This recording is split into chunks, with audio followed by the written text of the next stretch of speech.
One of the charter members of the TV8 Club is Harold Keene, who's still doing his thing 20 years later. His thing is interviews, and Harold estimates he's done about 15,000 of them during his television career. Harold's face is undoubtedly one of the most familiar ones on San Diego television.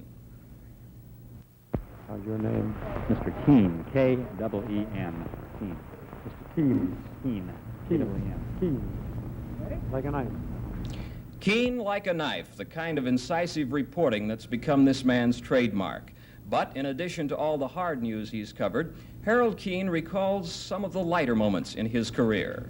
Early days of TV, before the widespread use of film or videotape, things seem to be a lot more spontaneous than they are today.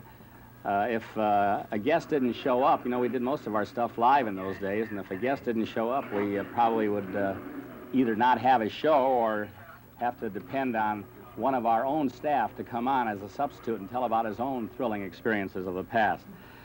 In the 1950s, when wrestling was quite popular in San Diego, the wrestlers would come down every Tuesday night, and I'd have them on the program and interview them, and then have them put me through one of their favorite holds. We had a big mat out on the floor, and they would toss me on the mat. Once we had a midget do a flying drop kick and knock me on my back, and then to crown the humiliation, came out behind me and lifted me up. This little tiny guy, about, I don't know, 3 feet 6 inches tall.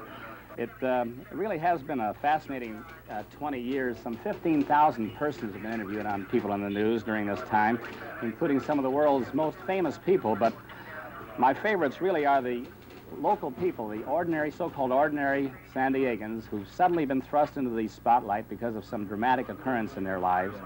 And we hope to continue meeting such people from day to day with more People in the News, perhaps another 20 years.